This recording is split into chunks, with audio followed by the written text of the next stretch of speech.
Hi, welcome to Minutes with Mickey, a time for us to wonder about the great story of the resurrection of Jesus Christ. We find this story in all four of the Gospels: Matthew, Mark, Luke, and John. I would like to challenge you to go into each of the texts to peel out the different emphases that each one of the Gospel writers had about the story, the pieces that they felt were the most important. I wondered why it was that Matthew felt it was important to talk about how the chief priests went ahead and bribed the guards to tell a false story in order to cover themselves when the guards reported that Jesus' body was gone. What they had seen, of course, was that the earthquake happened, an angel rolled away the stone, and they fell down like they were dead. And immediately they knew that they could be killed if they didn't do their job of guarding that tomb. So Matthew felt it was important to let us know that the chief priests bribed the guards to tell a story that the disciples had stolen the body, even though it isn't what the Roman soldiers told the chief priests had happened.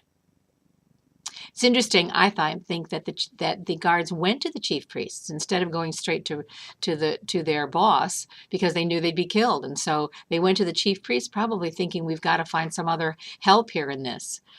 And isn't it interesting that the chief priest felt that it was important to spread a false story in order to protect? These men were men who knew scriptures, and they probably were aware of the fact that the Messiah would have to rise again. The Son of Man would have to suffer, as Jesus had told his disciples and had spoken about on many occasions. So they were pretty fearful. We have the wonderful story that we see from John's point of view, where he talks about how Mary was confused by Jesus not being in the tomb and thought that someone had stolen him, and that her weeping moment, Jesus talked to her directly. And he told her, "Go and tell the disciples that I will meet them in Galilee." In Mark, we have a twist on the story where the end of the story of the resurrection, it just says that they saw what had happened, that Jesus wasn't there and what the angels had said, and yet they were afraid to say anything. And then it's in Luke that the women immediately run to the disciples and tell them he is alive, what the angels had said.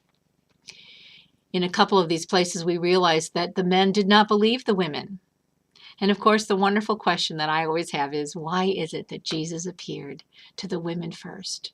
And why is it that the angels would tell that story first?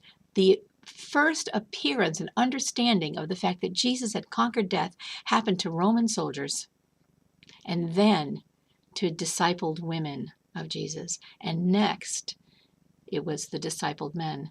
And they didn't even really believe it until he appeared to them in the room. I wonder about that order of appearances or understanding. And why was the earthquake only mentioned not in every text? Was the earthquake just a moment in order to take care of the guards at that time? Was it something that was felt all over the area? Was it simply a reason to sort of bring attention to the fact that now I'm going to roll the stone away and here are these angels?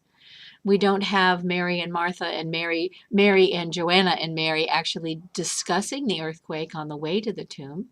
It's more about what do we do about that stone. And when John and Peter got to the tomb, why is it that that head wrap of Jesus, that linen, was folded and laying on the stone table? It's just some questions I have about the story itself. I think it's interesting that what we realize about this fabulous element of the resurrection of Jesus Christ is that only God himself could have power over death. Did Jesus need for the stone to be rolled away for him to leave? No, he was probably already gone. Did Jesus need the angels? The people needed the angels. We see God's grace in this all over the place. Gracefully not killing the Roman soldiers, but letting them realize that something miraculous had happened. We see God's grace in speaking directly to Mary. And later on in Luke, we see that actually Jesus reinstates Peter. There's that personal moment. And even further, we get that wonderful story of the road to Emmaus, and then when Jesus speaks to Thomas. Jesus stays with them for 40 days and eats and walks with them and talks with them and appears to them on so many occasions. So many of his disciples saw them. This wasn't just a one-day flash in the pan. This was something historically significant, miraculous, extraordinary on all counts, because it was God dying for our sins, defeating Satan and death completely, so that there is no hold for death over us for those who believe. Have a wonderful Easter. Place your trust in Jesus Christ, the only one who conquered death. Have a great week.